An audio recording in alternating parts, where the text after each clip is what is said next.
So here we have the Volkswagen Polo on a 13 plate. I'm going to start off by showing you around the outside of the car, and then we'll hop in and run through some controls on the inside. But from the outside you can see it's a 5-door car with alloy wheels. Let's start off inside the boot and then work our way around the rest of the car from there. As we approach the back of the car, you can see we have reversing sensors, plenty of boot space as well, along with that 60/40 split folding rear seat should you wish to increase this space even further, and then underneath this tray section even more space again.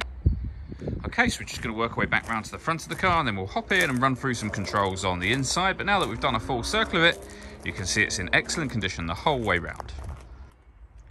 Just briefly before we climb in, I think it's well worth seeing the interior from this exterior point of view. There's plenty to run through on the dashboard, so let's hop in and we'll do that right now. Okay, now that we're inside the car, we're going to start with the dials. On the left-hand side, we have the rev counter, and on the right-hand side, the speedometer. In the middle, you can see the total miles for the car, which are 45,353, so very low mileage for the car's age. We have the fuel gauge beneath that. Over in the center, we then have the main stereo for the car. So it's up here where you'll access your radio, and you can see we have DAB, FM, and AM radio as well. If you want to listen to your own music, you can do that under the media heading just there.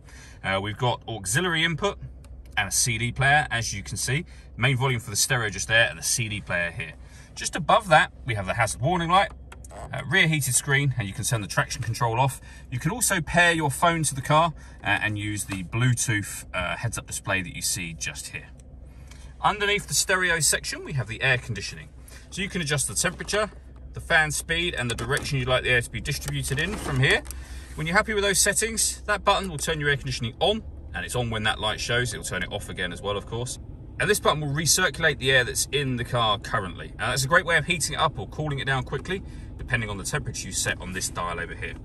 Underneath that, we have a 12-volt charging socket and auxiliary input that I mentioned previously, and then a 5-speed manual gearbox.